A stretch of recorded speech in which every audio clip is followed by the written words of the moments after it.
नमस्कार दोस्तों, मैं अनिल शर्मा। आज आप लोग को सुनाऊंगा बादल और राजा घोड़े की कहानी। बादल अरबी नस्ल का एक शानदार घोड़ा था। वह अभी 1 साल का ही था और रोज अपने पिता राजा के साथ ट्रैक पर जाता था। राजा घोड़ों की बाधा दौड़ का चैंपियन था और कई सालों से वह अपने मालिक को सर्वश्रेष्ठ घुड़सवार का खिताब दिला रहा था। एक दिन जब राजा ने बादल को ट्रैक के किनारे उदास खड़े देखा तो बोला, क्या हुआ बेटा, तुम इस तरह उदास क्यों खड़े हो? कुछ नहीं पिताजी, आज मैंने आपकी तरह उस पहली बाधा को कूदने का प्रयास किया, लेकिन मैं मुंह मुंह के बल गिर पड़ा। मैं कभी आपकी तरह काबिल नहीं बन पाऊंगा।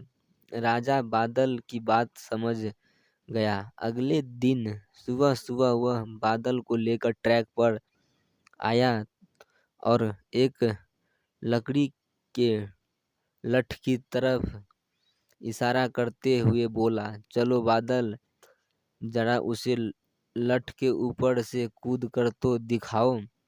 बादल हंसते हुए बोला, क्या पिताजी, वो तो जमीन में पड़ा है, उसे कूदने में क्या रखा है? मैं तो उन बाधाओं को कूदना चाहता हूँ जिन्हें आप कूदते हैं। मैं जैसा कहता हूँ करो। राजा ने लगभग डप डप डपटते हुए कहा। अगले ही क्षण बादल लकड़ी के लठ की ओर दौड़ और उसे कूद कर पार कर गया।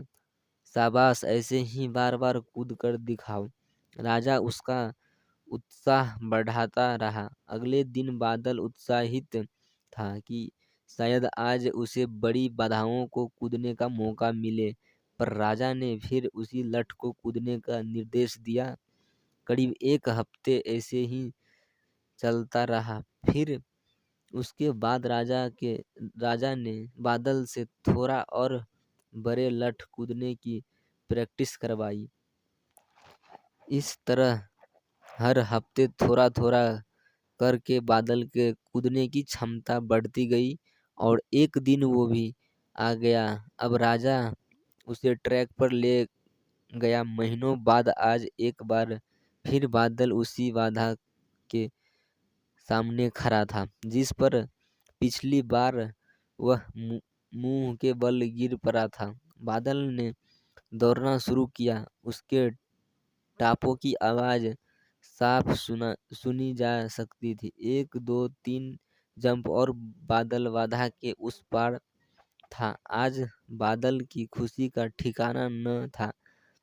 आज उसे अंदर से विश्वास हो गया कि एक दिन वो भी अपने पिता की तरह चैंपियन घोड़ा बन सकता है। और इस विश्वास के बलबूते आगे चलकर बादल भी एक चैंपियन घोड़ा बना।